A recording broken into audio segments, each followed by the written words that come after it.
Hi friends, welcome to commerce Kannada. ಇವತ್ತು ನಾವು class 11ನ ಥರ್ಡ್ ಚಾಪ್ಟರ್ ರೆಕಾರ್ಡಿಂಗ್ ಆಫ್ ಟ್ರಾನ್ಸಾಕ್ಷನ್ಸ್ನಲ್ಲಿ ಅಕೌಂಟಿಂಗ್ ಈಕ್ವೇಷನ್ ಅಂದ್ರೇನು ಇದ್ರ ಬಗ್ಗೆ ತಿಳ್ಕೊಳ್ಳೋಣ ಬನ್ನಿ.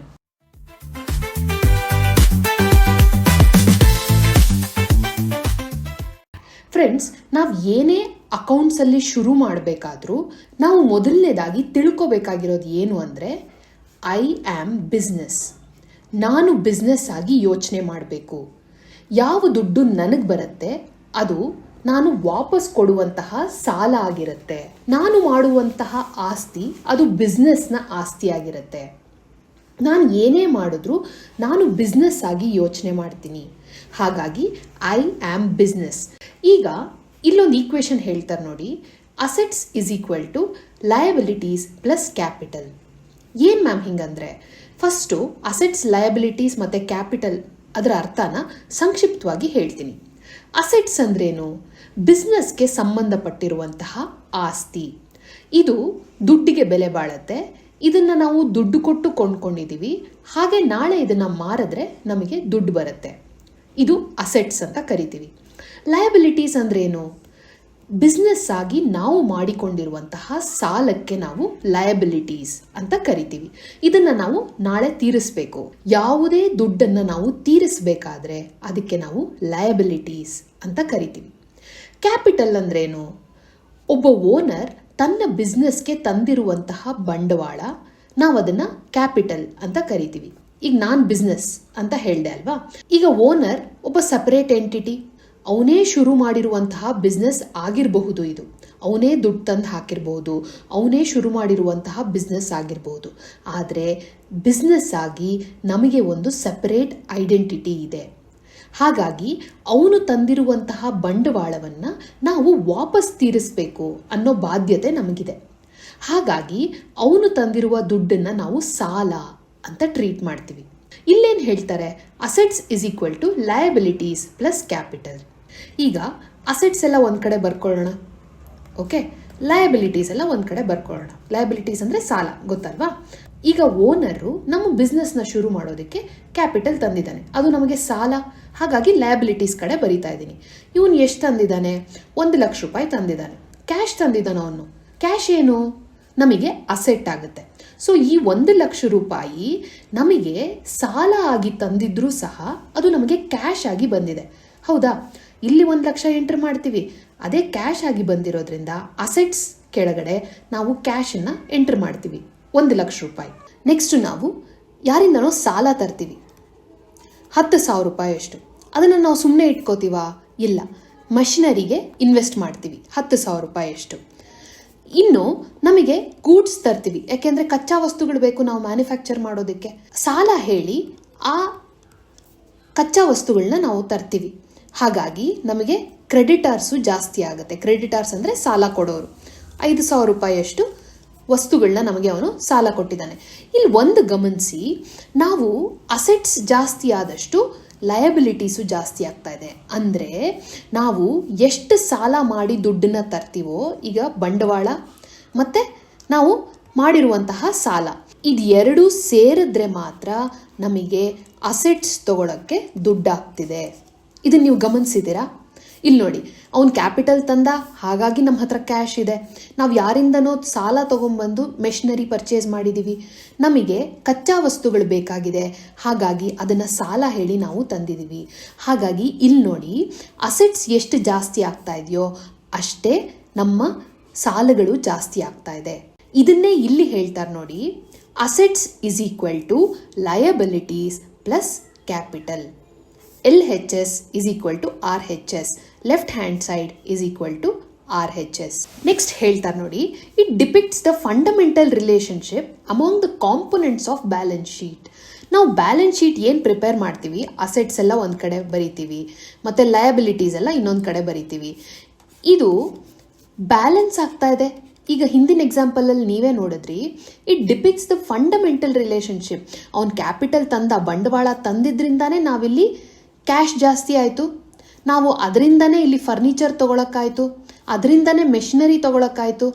ಇಲ್ಲ ಯಾರಿಂದನೂ ಒಬ್ಬರಿಂದ ಸಾಲ ತಂದು ನಾವು ಮೆಷಿನರಿ ತೊಗೊಂಡ್ವಿ. ಹೀಗೆ ನಮಗೆ ಇಲ್ಲಿ ಸಾಲ ಎಷ್ಟು ಜಾಸ್ತಿ ಆಗುತ್ತೋ ಅಷ್ಟೇ ಇಲ್ಲಿ ಅಸೆಟ್ಸು ಸಹ ಜಾಸ್ತಿ ಆಗುತ್ತೆ. No matter what happens in the business, this equation will always remain same. ಈಗ ನೋಡಿ, ಅಸೆಟ್ಸ್ ಹೇಗೆ ಬರುತ್ತೆ? ಸಾಲ ಮಾಡಿರೋ ದುಡ್ಡಿಂದಾನೇ ಬರುತ್ತೆ. ಐದರ್ ನಾವು ಹೊರಗಡೆಯಿಂದ ತಂದಂತಹ ಸಾಲ ಆಗಿರ್ಬೋದು, ಇಲ್ಲ ಬಂಡವಾಳದಿಂದ ನಾವು ತಗೊಂಡಂತಹ ಅಸೆಟ್ಸ್ ಆಗಿರಬಹುದು. ಅರ್ಥ ಆಯ್ತಲ್ವಾ? ಈಗ ನೋಡಿ, ಇದನ್ನೇ ತಿರುಗಿಸಿ ಮುರುಗಿಸಿ ಕೇಳ್ಬೋದು. ಕ್ಯಾಪಿಟಲ್ ಹೇಗೆ ಬಂತು ಅಂತ ಕೇಳಿದ್ರೆ assets minus liabilities, simple equation. ಅಥವಾ ಲಯಬಿಲಿಟೀಸ್ ಹೇಗೆ ಬಂತು, ಸಾಲ ಹೇಗೆ ಬಂತು ಅಂತ ಕೇಳಿದ್ರೆ ಅಸೆಟ್ಸಲ್ಲಿ ಕ್ಯಾಪಿಟಲ್ನ ಕಳೆದ್ರೆ ಲಯಬಿಲಿಟೀಸ್ ಎಷ್ಟು ಅಂತ ಗೊತ್ತಾಗುತ್ತೆ. ಇದು ಒಂದು ಈಕ್ವೇಶನ್ನ ನೀವು ಅರ್ಥ ಮಾಡಿಕೊಂಡ್ರೆ ಇನ್ನು ಮಿಕ್ಕಿದ್ದೆಲ್ಲ ತುಂಬ ಸುಲಭ ಆಗುತ್ತೆ. ಒಂದು ಎಕ್ಸಾಂಪಲ್ನ ಸಾಲ್ವ್ ಮಾಡೋಣ, ಇದರಿಂದ ನಿಮ್ಮ ಡೌಟ್ಸ್ ಎಲ್ಲ ಕ್ಲಿಯರ್ ಆಗುತ್ತೆ. Mister Rama started business with capital of 2 lakhs ಅಂತ ಹೇಳ್ತಾರೆ. ಇಲ್ಲಿ 2 ವಿಷಯಗಳ ಬಗ್ಗೆ ನಾವು ಡಿಸ್ಕಸ್ ಮಾಡ್ತಾ ಇದ್ದೀವಿ. ಒಂದು ಕ್ಯಾಪಿಟಲ್ಲು, ಇನ್ನೊಂದು ಕ್ಯಾಶ್. ಅವನು ದುಡ್ಡು ತಂದಿದ್ದಾನೆ ಮತ್ತು ಅದನ್ನು ಕ್ಯಾಪಿಟಲ್ ಆಗಿ ತಂದಿದ್ದಾನೆ, ಬಂಡವಾಳವಾಗಿ ತಂದಿದ್ದಾನೆ. ಇಲ್ಲಿ ನಾವು ಒಂದು ಟೇಬಲ್ ಹಾಕೊಳ್ಳೋಣ. ಲೆಫ್ಟ್ ಸೈಡು ಅಸೆಟ್ಸ್ ಎಲ್ಲ ಬರೆಯೋಣ, ರೈಟ್ ಸೈಡು ಲಯಬಿಲಿಟೀಸ್ ಮತ್ತು ಕ್ಯಾಪಿಟಲನ್ನು ಬರೆಯೋಣ.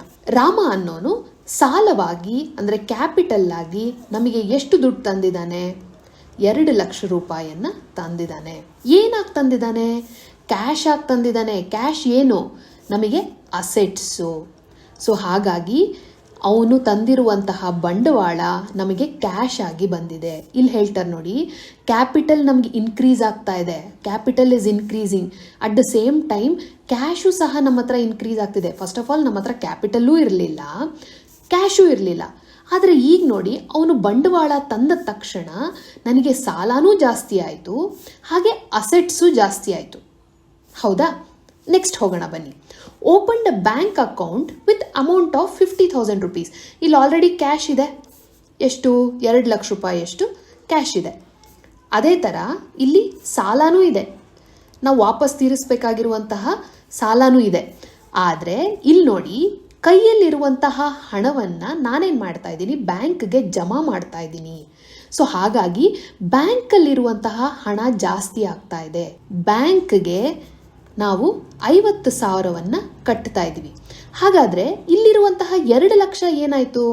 ಕೈಯಲ್ಲಿರುವ ದುಡ್ಡಿನಿಂದ ನಾವು ಬ್ಯಾಂಕ್ಗೆ 50,000 ರೂಪಾಯಿ ಕಟ್ಟಿದ್ರೆ 2 ಲಕ್ಷ ಮೈನಸ್ 50,000, ಅವಾಗ ಇಲ್ಲೆಷ್ಟು ಉಳಿಯುತ್ತೆ? 1,50,000 ಆಗುತ್ತೆ. ಆ್ಯಂಡ್ ಬ್ಯಾಂಕ್ ಅಕೌಂಟ್ ಓಪನ್ ಮಾಡಿದ್ದೀವಿ, ಹಾಗಾಗಿ ನಮಗೆ 50,000 ಅಲ್ಲಿ ಹಾಕಿದ್ದೀವಿ. ಟೋಟಲ್ ಮಾಡಿ ನೋಡೋಣ ಬನ್ನಿ. 2 ಲಕ್ಷ ಹಾಗೇ ಇದೆ ಅಸೆಟ್ಸ್ ಸೈಡು, ಕ್ಯಾಪಿಟಲ್ ಅಂದರೆ ನಾವು ತಂದಿರುವ ಬಂಡವಾಳವು ಹಾಗೇ ಇದೆ, ಅದು 2 ಲಕ್ಷ ಹಾಗೇ ಉಳ್ಕೊಂಡಿದೆ. But furniture for 60,000 rupees by cash. ದುಡ್ಡು ಕೊಟ್ಟು 60,000 ರೂಪಾಯಿಯಷ್ಟು ಫರ್ನಿಚರನ್ನು ತಂದಿದ್ದೀವಿ ಅಂತ ಹೇಳ್ತಾ ಇದ್ದಾರೆ. ಫಸ್ಟ್ ಏನಿತ್ತು? ಇಲ್ಲಿ ಕ್ಯಾಶ್ ಇತ್ತು, ಅದು 1,50,000 ರೂಪಾಯಿ ಆಗಿದೆ. ಯಾಕೆಂದರೆ ಬ್ಯಾಂಕ್ಗೆ 50,000 ರೂಪಾಯಿ ಜಮಾ ಮಾಡಿದ್ದೀವಿ. ಬ್ಯಾಂಕ್ ಆಯಿತು, ಓಕೆನಾ? ಎಷ್ಟು? 50,000 ರೂಪಾಯಿ ಆಯಿತು. ಇಲ್ಲಿ ಕ್ಯಾಪಿಟಲ್ಲು ಮೊದಲಿಂದನೂ 2 ಲಕ್ಷ ರೂಪಾಯಿ ಇದೆ. ಹೌದಾ? ಈಗ 60,000 ರೂಪಾಯಿ ದುಡ್ಡು ಕೊಟ್ಟು ಬೈ ಕ್ಯಾಶ್, ಈ 1,50,000ರಲ್ಲಿ ನಾವು ಈಗ 60,000 ರೂಪಾಯಿ ಮೈನಸ್ ಮಾಡಬೇಕು. ಯಾಕೆಂದರೆ ಫರ್ನಿಚರ್ ಬರ್ತಾ ಇದೆ, 90,000 ರೂಪಾಯಿ ಉಳಿದಿದೆ. ಫರ್ನಿಚರ್ ಬಂದಿದೆ ಅಂದಮೇಲೆ ನಾವು ಅದನ್ನು ಅಸೆಟ್ಸಲ್ಲಿ ತೋರಿಸ್ಬೇಕೋ ಬೇಡವೋ? ಹಾಗಾಗಿ ಇಲ್ಲಿ ಫರ್ನಿಚರ್ 60,000 ರೂಪಾಯಿಯಷ್ಟು ಬಂದಿದೆ. ಬ್ಯಾಲೆನ್ಸ್ ಎಷ್ಟಾಯಿತು? 90 ಪ್ಲಸ್ 50 ಪ್ಲಸ್ 60, 2 ಲಕ್ಷ. ಕ್ಯಾಪಿಟಲ್ ತಂದಿರೋದು ಹಾಗೇ ಇದೆ. ಅರ್ಥ ಆಗ್ತಾ ಇದೆಯಾ? Next, bought machinery for business for 75,000 rupees, gave 10,000 in cash. ಇಲ್ಲಿ ಏನು ಹೇಳ್ತಾ ಇದ್ದಾರೆ? ಮೆಷಿನರಿ ತಂದಿದ್ದಾರೆ, ಸೊ ಅಸೆಟ್ ಸೈಡು ಮೆಷಿನರಿ ಜಾಸ್ತಿ ಆಗಿದೆ. ಕ್ಯಾಶ್ ಇನ್ ಹ್ಯಾಂಡ್ 10,000 ರೂಪಾಯಿ ಹೋಗಿದೆ. ಆದರೆ ಇನ್ನು ಮಿಕ್ಕ 65,000 ರೂಪಾಯಿ ನಾವು ಸಾಲ ಹೇಳಿ ಬಂದಿದ್ದೀವಿ, ಲಯಬಿಲಿಟೀಸ್, ಸಾಲ ಹೇಳಿ ತರ್ತಾ ಇದ್ದೀವಿ. ಇಲ್ಲಿ ಕ್ಯಾಶು ಎಷ್ಟಿತ್ತು? 90 ಮೈನಸ್ 10, 80,000 ರೂಪಾಯಿ ಇಲ್ಲಿ ಕ್ಯಾಶ್ ತೋರಿಸ್ತೀವಿ. ನೆಕ್ಸ್ಟ್ ಬ್ಯಾಂಕಿಂದ ಏನಾದರೂ ವ್ಯವಹಾರ ಆಗಿದೆಯಾ? ಇಲ್ಲ. So bank as it is 50,000 ರೂಪಾಯಿ. ನೆಕ್ಸ್ಟು ಫರ್ನಿಚರ್ ತಂದಿದ್ದೀವಿ ನಾವು, ಅದರದ್ದು 60,000 ರೂಪಾಯಿ ನಾವು ಮುಟ್ಟಿಲ್ಲ, ಹಾಗೇ ಇದೆ. ಈಗ ನೆಕ್ಸ್ಟು ಮೆಷಿನರಿ ತರ್ತಾ ಇದ್ದೀವಿ. ಎಷ್ಟು? 75,000 ರೂಪಾಯಿಯಷ್ಟು ಮೆಷಿನರಿ ತರ್ತಾ ಇದ್ದೀವಿ. ಅದೇನೇ ಇಲ್ಲಿ ನೋಡಿ, ಕ್ಯಾಪಿಟಲ್ಲು 2 ಲಕ್ಷ ರೂಪಾಯಿ ನಾವು ಓನರ್ಗೆ ವಾಪಸ್ ಕೊಡಬೇಕು. ಆದರೆ ಇಲ್ಲೊಂದು ಹೊಸದು ಆ್ಯಡ್ ಆಗ್ತಾ ಇದೆ. ಏನಪ್ಪ ಅದು? ಲಯಬಿಲಿಟೀಸ್. ಎಷ್ಟು? 65,000 ರೂಪಾಯಿಯಷ್ಟು ಲಯಬಿಲಿಟೀಸ್. ಯಾಕೆ ಹೇಳಿ? ಇಲ್ಲಿ 75,000 ರೂಪಾಯಿಯಷ್ಟು ಮೆಷಿನರಿನ ನಾವು ಬರೀ 10,000 ರೂಪಾಯಿ ಕೊಟ್ಬಿಟ್ಟು ಇನ್ನು ಮಿಕ್ಕ 65,000 ರೂಪಾಯಿನ ನಾವು ಮುಂದಿನ ದಿನಗಳಲ್ಲಿ ತೀರಿಸ್ತೀವಿ ಅಂತ ಹೇಳಿ ಬಂದಿದ್ದೀವಿ. ಹಾಗಾಗಿ 65,000 ರೂಪಾಯಿ ನಮಗೆ ಹೊಸದಾಗಿ ಸಾಲ ಆಗಿ ಆ್ಯಡ್ ಆಗಿದೆ. ಇದನ್ನು ಆ್ಯಡ್ ಮಾಡೋಣ ಬನ್ನಿ.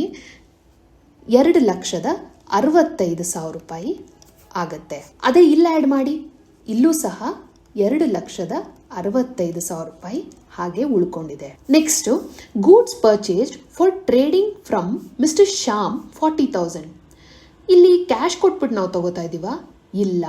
ಯಾವುದಾದ್ರೂ ವ್ಯಕ್ತಿಯ ಹೆಸರನ್ನ ಡಿಸ್ಕಸ್ ಮಾಡಿದ್ರೆ ಅಥವಾ ಒಂದು ಆರ್ಗನೈಸೇಷನ್ ಹೆಸರನ್ನ ಡಿಸ್ಕಸ್ ಮಾಡಿದ್ರೆ ಅದರ ಅರ್ಥ ನಾವು ಸಾಲ ಹೇಳಿ ತಂದಿದ್ದೀವಿ ಅಂತ ಅರ್ಥ. ಈಗ ಕ್ಯಾಶ್ ಎಷ್ಟಿತ್ತು? 80,000 ರೂಪಾಯಿ. ಬ್ಯಾಂಕ್ ಬ್ಯಾಲೆನ್ಸ್ ಎಷ್ಟಿದೆ? ಅದು 50,000 ರೂಪಾಯಿ. ನೆಕ್ಸ್ಟು ಫರ್ನಿಚರ್ 60,000 ರೂಪಾಯಿ. ಮೆಷಿನರಿ ಹೊಸದಾಗಿ ಆ್ಯಡ್ ಮಾಡಿದ್ದೀವಿ, ಅದು 75,000 ರೂಪಾಯಿ. ಈಗ ಹೊಸದಾಗಿ ಬರ್ತಾ ಇರೋದು ಏನಪ್ಪ ಅಂದರೆ ಗೂಡ್ಸ್ ನಮ್ಮ ಅಸೆಟ್ಸ್, ಹೌದೋ ಇಲ್ವೋ? ಸೊ ನಾವು ಇನ್ವೆಂಟರಿಯನ್ನು ಆ್ಯಡ್ ಮಾಡ್ತಾ ಇದ್ದೀವಿ. ಎಷ್ಟು ರೂಪಾಯಿಯಷ್ಟು? 40,000 ರೂಪಾಯಿಯಷ್ಟು. ಇಲ್ಲಿ ಸಾಲದ ಲೆಕ್ಕ ಬರೆಯೋಣ ಬನ್ನಿ. ಕ್ಯಾಪಿಟಲ್ ನಾವು ಯಾರಿಗೆ ತೀರಿಸಬೇಕು? ಓನರ್ಗೆ ತೀರಿಸಬೇಕು. ಅದು 2 ಲಕ್ಷ ಹಾಗೆ ಇದೆ. ನೆಕ್ಸ್ಟು ಸಾಲಗಳು ಎಷ್ಟಿದೆ? ಲಯಬಿಲಿಟೀಸ್ ಎಷ್ಟಿದೆ ನೋಡೋಣ ಬನ್ನಿ. ಹಿಂದಿನ ಲಯಬಿಲಿಟಿ ಎಷ್ಟಿತ್ತು? 65,000 ರೂಪಾಯಿಯಷ್ಟು ಲಯಬಿಲಿಟಿ ಇತ್ತು, ಹೌದಾ? ಈಗ ಹೊಸದಾಗಿ 40,000 ನಾವು ಸಾಲ ಹೇಳಿ ಇನ್ವೆಂಟರಿಯನ್ನು ತಂದಿದ್ದೀವಿ, ಗೂಡ್ಸ್ನ ತಂದಿದ್ದೀವಿ. ಅದು ಸಾಲನೇ, ಹೌದೋ ಇಲ್ವೋ? ಸೊ ಹಾಗಾಗಿ ಅದನ್ನು ಆ್ಯಡ್ ಮಾಡ್ತೀವಿ. ಇಲ್ಲಿ 1,05,000 ರೂಪಾಯಿಯಷ್ಟು ನಮಗೆ ಸಾಲ ಇದೆ. ಇದಿಷ್ಟನ್ನು ಸೇರಿಸಿದ್ರೆ 3,05,000 ರೂಪಾಯಿಯಷ್ಟು ಸಾಲ ಇದೆ. ಆ್ಯಂಡ್ ಅಷ್ಟೇ ಅಮೌಂಟ್ ಅಷ್ಟು ನಮ್ಮ ಹತ್ರ ಆಸ್ತಿನೂ ಇದೆ. ಓಕೆನಾ? ನೆಕ್ಸ್ಟ್ ನೋಡೋಣ ಬನ್ನಿ. Goods sold to mister Sundaram worth ₹35,000 rupees for 60,000 rupees. ಇಲ್ಲಿ ಏನು ಮಾಡ್ತಾ ಇದ್ದೀವಿ ನಾವು? ಗೂಡ್ಸನ್ನು ಮಾರ್ತಾ ಇದ್ದೀವಿ. ಎಷ್ಟು ವರ್ತ್ ಗೂಡ್ಸು? 35,000 ರೂಪಾಯಿಯಷ್ಟು ಗೂಡ್ಸನ್ನು ನಾವು 60,000 ರೂಪಾಯಿಗೆ ಮಾರ್ತಾ ಇದ್ದೀವಿ. ನಮಗೆ ಪ್ರಾಫಿಟ್ ಬರ್ತಾ ಇದೆ. ಪ್ರಾಫಿಟ್ಸ್ ಬಂದರೆ ನೀವು ಅದನ್ನೆಲ್ಲ ಯಾರಿಗೆ ಕೊಡ್ತೀರಾ? ಆ್ಯಸ್ ಅ ಬಿಸ್ನೆಸ್ ಆಗಿ ಯೋಚನೆ ಮಾಡಿ. ನಿಮ್ಮ ಓನರ್ಗೆ ಅದನ್ನು ಕೊಡ್ತೀರಾ. ಯಾಕೆಂದರೆ ಅವ್ನು ಬಿಸ್ನೆಸ್ ಶುರು ಮಾಡಿರೋದೇ ಪ್ರಾಫಿಟ್ಸ್ಗೋಸ್ಕರ, ಹೌದೋ ಇಲ್ವೋ? ಹಾಗಾಗಿ ಇಲ್ಲಿ ಬಂದಿರುವಂತಹ ಪ್ರಾಫಿಟನ್ನು ನಾವು ಓನರ್ಗೆ ಕೊಡ್ತೀವಿ. ಹಾಗಾಗಿ ಅದು ಯಾವ ಸೈಡ್ ಬರಬೇಕು? ಲಯಬಿಲಿಟೀಸ್ ಆ್ಯಂಡ್ ಕ್ಯಾಪಿಟಲ್ ಸೈಡಲ್ಲಿ ಬರಬೇಕು. ಫಸ್ಟಿಂದ ಬರ್ಕೊಂಡು ಬರೋಣ ಬನ್ನಿ. ಕ್ಯಾಶ್ ಎಷ್ಟಾಯಿತು? 80,000. ನೆಕ್ಸ್ಟ್ ಬ್ಯಾಂಕ್ ಬ್ಯಾಲೆನ್ಸ್ ಏನಾದರೂ ಎಫೆಕ್ಟ್ ಆಗಿದೆಯಾ? ಇಲ್ಲ, ಅದು 50,000 ಹಾಗೆ ಬರಿತೀವಿ. ನೆಕ್ಸ್ಟ್ ಫರ್ನಿಚರ್ನೇನಾದರೂ ಹೊಸದು ತೊಗೊಂಡಿದ್ದೀವ ಅಥವಾ ಹಳೇದು ಮಾರಿದ್ದೀವಾ? ಇಲ್ಲ, ಹಾಗಾಗಿ 60,000 ಹಾಗೇ ಇದೆ. ನೆಕ್ಸ್ಟ್ ಮೆಷಿನರಿ ಏನಾದರೂ ರಿಪೇರಿ ಏನಾದರೂ ಬಂದು ಖರ್ಚಿದೆಯಾ? ಇಲ್ಲ, ಹಾಗೇ ಇದೆ. ಸೊ 75,000 ರೂಪಾಯಿ. ನೆಕ್ಸ್ಟು ಇನ್ವೆಂಟರಿ ಗೂಡ್ಸಿನ ಬಗ್ಗೆ ಮಾತಾಡ್ತೀವಿ. ಇಲ್ಲಿ ಎಷ್ಟು ಕಮ್ಮಿ ಆಗಿದೆ? ಮುಂಚೆ ಎಷ್ಟಿತ್ತು? 40,000 ರೂಪೀಸ್ ಅಷ್ಟು ಗೂಡ್ಸ್ ನಮ್ಮ ಹತ್ರ ಇತ್ತು. ಎಷ್ಟನ್ನು ನಾವು ಮಾರಿದ್ದೀವಿ? 35,000 ರೂಪಾಯಿಯಷ್ಟು ನಾವು ಮಾರಿದ್ದೀವಿ. ಹಾಗಾಗಿ 5,000 ರೂಪಾಯಿಯಷ್ಟು ಮಾತ್ರ ನಮ್ಮ ಹತ್ರ ಉಳ್ಕೊಂಡಿದೆ.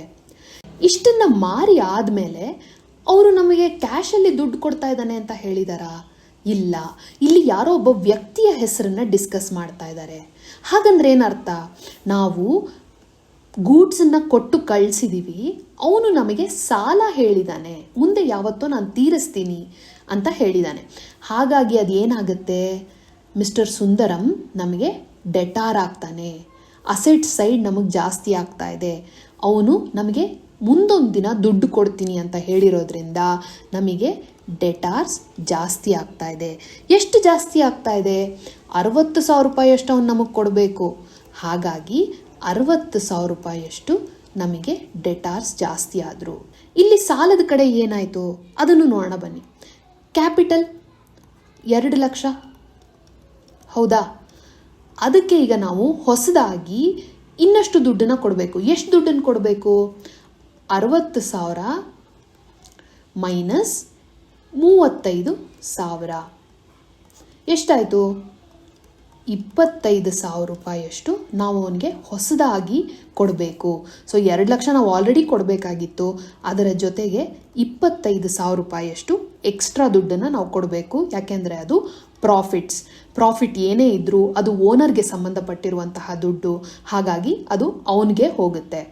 2 ಲಕ್ಷ ಪ್ಲಸ್ 25,000, 2,25,000 ರೂಪಾಯಿಯಷ್ಟು ನಾವು ಅವನಿಗೆ ದುಡ್ಡನ್ನು ಕೊಡ್ತೀವಿ. ನೆಕ್ಸ್ಟು ಲಯಬಿಲಿಟೀಸ್, ಅದೇನಾದರೂ ಚೇಂಜಸ್ ಆಗಿದೆಯಾ? ಇಲ್ಲ ಅಲ್ವಾ? ಸೊ ಹಾಗಾಗಿ 1,05,000 ರೂಪಾಯಿಯಷ್ಟು ಹಾಗೆ ಉಳ್ಕೊಂಡಿದೆ. ಟೋಟಲ್ ಎಷ್ಟಾಯಿತು? 3,30,000 ರೂಪಾಯಿಯಷ್ಟು ನಮ್ಮ ಹತ್ರ ಸಾಲ ಇದೆ. ಅದರ ಜೊತೆಗೇನೆ 3,30,000 ರೂಪಾಯಿಯಷ್ಟು ಆಸ್ತಿನೂ ಇದೆ. ಇದನ್ನೇ ಈ ಅಕೌಂಟಿಂಗ್ ಈಕ್ವೇಷನ್ ಹೇಳೋದು. ನಮ್ಮ ಹತ್ರ ಸಾಲ ಜಾಸ್ತಿ ಆದಷ್ಟು ಅಸೆಟ್ಸು ಜಾಸ್ತಿ ಆಗುತ್ತೆ. ಫ್ರೆಂಡ್ಸ್, ಈಗ ನಾವು ಮಾಡಿದ ಎಕ್ಸಾಂಪಲಿಂದ ನಾವು ಯಾವ್ಯಾವ ವಿಷಯನ ತಿಳ್ಕೊಂಡ್ವಿ ಒಂದು ಸರ್ತಿ ರಿವೈಸ್ ಮಾಡೋಣ. ಪ್ರತಿಯೊಂದು ಟ್ರಾನ್ಸಾಕ್ಷನ್ಗೂ 2 ಮುಖ ಇರುತ್ತೆ, 2 ಆಸ್ಪೆಕ್ಟ್ಸ್ ಇರುತ್ತೆ. ಯಾವುದೇ ಟ್ರಾನ್ಸಾಕ್ಷನ್, ಯಾವುದೇ ವ್ಯವಹಾರ ಬಿಸ್ನೆಸ್ನಲ್ಲಿ ನಡೆದ್ರೂ ಅದಕ್ಕೆ 2 ಇಂಪ್ಯಾಕ್ಟ್ ಇರುತ್ತೆ. ಯಾವುದೋ ಒಂದು ಹೊರಗಡೆ ಹೋಗ್ತಾ ಇರುತ್ತೆ, ಇನ್ನೊಂದು ಒಳಗಡೆ ಬರ್ತಾ ಇರುತ್ತೆ. ಸೊ ಹಾಗಾಗಿ ಅಟ್ಲೀಸ್ಟ್ 2 ಅಕೌಂಟ್ಗಳನ್ನ ಅದು ಇಂಪ್ಯಾಕ್ಟ್ ಮಾಡುತ್ತೆ. ಇದು ಮೊದಲನೇ ರೂಲು. ಎರಡನೇದು ಅವಾಗಲೇ ಹೇಳ್ದಂಗೆ assets is equal to liabilities plus capital. ಈಗ ನಮ್ಗೆ ಏನೇ ಎಕ್ಸ್ಪೆನ್ಸ್ ಬಂದರೂ ಅಥವಾ ಲಾಸ್ ಆದ್ರೂ ನಾವು ಅದನ್ನು ಕ್ಯಾಪಿಟಲಿಂದ ಮೈನಸ್ ಮಾಡ್ತೀವಿ. ಹೌದಾ? ಏನೇ ದುಡ್ಡು ಖರ್ಚಾಗಬೇಕಾದ್ರೂ ನಾವು ಅದನ್ನು ಬಂಡವಾಳದಿಂದಾನೇ ತೆಗಿಬೇಕು, ನಮಗೆ ಬೇರೆ ಯಾವುದೂ ದುಡ್ಡಿಲ್ಲ. ಸೊ ಹಾಗಾಗಿ ಯಾವುದೇ ಎಕ್ಸ್ಪೆಂಡಿಚರ್ ಅಥವಾ ಯಾವುದೇ ಲಾಸ್ ಆದರೂ ನಾವು ಅದನ್ನು ಕ್ಯಾಪಿಟಲಿಂದಾನೇ ಮುರಿತೀವಿ. ಅದೇನೇ ಯಾವುದೇ ಪ್ರಾಫಿಟ್ ಬಂದರೂ ಅಥವಾ ಯಾವುದೇ ಗೇನ್ಸ್ ಬಂದರೂ ಅಥವಾ ಯಾವುದೇ ಇನ್ಕಮ್ ಬಂದರೂ ಅದನ್ನು ನಾವು ಯಾವುದಕ್ಕೆ ಆ್ಯಡ್ ಮಾಡ್ತೀವಿ? ಕ್ಯಾಪಿಟಲ್ಗೆ ಆ್ಯಡ್ ಮಾಡ್ತೀವಿ. ಈ ಕ್ಯಾಪಿಟಲ್ಗೆ ನಾವು ಏನೇ ಅಡ್ಜಸ್ಟ್ಮೆಂಟ್ ಮಾಡ್ತಾ ಇದ್ದೀವೋ, ಅಂದರೆ ಎಕ್ಸ್ಪೆನ್ಸ್ ಆದರೆ ಅದನ್ನು ಕ್ಯಾಪಿಟಲಿಂದ ಮೈನಸ್ ಮಾಡ್ತೀವಿ, ಲಾಸ್ ಆದರೆ ಅದನ್ನು ಕ್ಯಾಪಿಟಲಿಂದಾನೇ ಮೈನಸ್ ಮಾಡ್ತೀವಿ. ಅದೇನೇ ಗೇನ್ಸ್ ಆದರೆ, ಇನ್ಕಮ್ ಬಂದರೆ, ಪ್ರಾಫಿಟ್ ಆದರೆ ಅದನ್ನು ಕ್ಯಾಪಿಟಲ್ಗೆ ಆ್ಯಡ್ ಮಾಡ್ತಾ ಇದ್ದೀವಿ. ಹೌದಾ? ಇದು ಏನೇ ಅಡ್ಜಸ್ಟ್ಮೆಂಟ್ ನಾವು ಮಾಡಿದ್ರೂ ಕ್ಯಾಪಿಟಲ್ಗೆ ಮಾಡಬೇಕು. ಆ್ಯಂಡ್ ಅದನ್ನು ಈ ವರ್ಷದ ಕ್ಯಾಪಿಟಲ್ಗೆ ಮಾಡಬೇಕು. ಮುಂದಿನ ವರ್ಷದ್ದೋ ಅಥವಾ ಹಿಂದಿನ ವರ್ಷದ್ದೋ ಕ್ಯಾಪಿಟಲ್ಗೆ ನಾವು ಅಡ್ಜಸ್ಟ್ಮೆಂಟ್ ಮಾಡೋ ಹಾಗೆ ಇಲ್ಲ. ಈ ವರ್ಷದ ಕ್ಯಾಪಿಟಲ್ಗೆ ಎಕ್ಸ್ಪೆನ್ಸ್ ಆದರೆ ಮೈನಸ್ ಮಾಡಬೇಕು, ಪ್ರಾಫಿಟ್ ಆದರೆ ಆ್ಯಡ್ ಮಾಡಬೇಕು. ಏನೇ ಅಡ್ಜಸ್ಟ್ಮೆಂಟ್ಸ್ ಮಾಡೋದಿದ್ರೂ ಅದು ಈ ವರ್ಷದ ಕ್ಯಾಪಿಟಲ್ಲೇ ಆಗಿರಬೇಕು.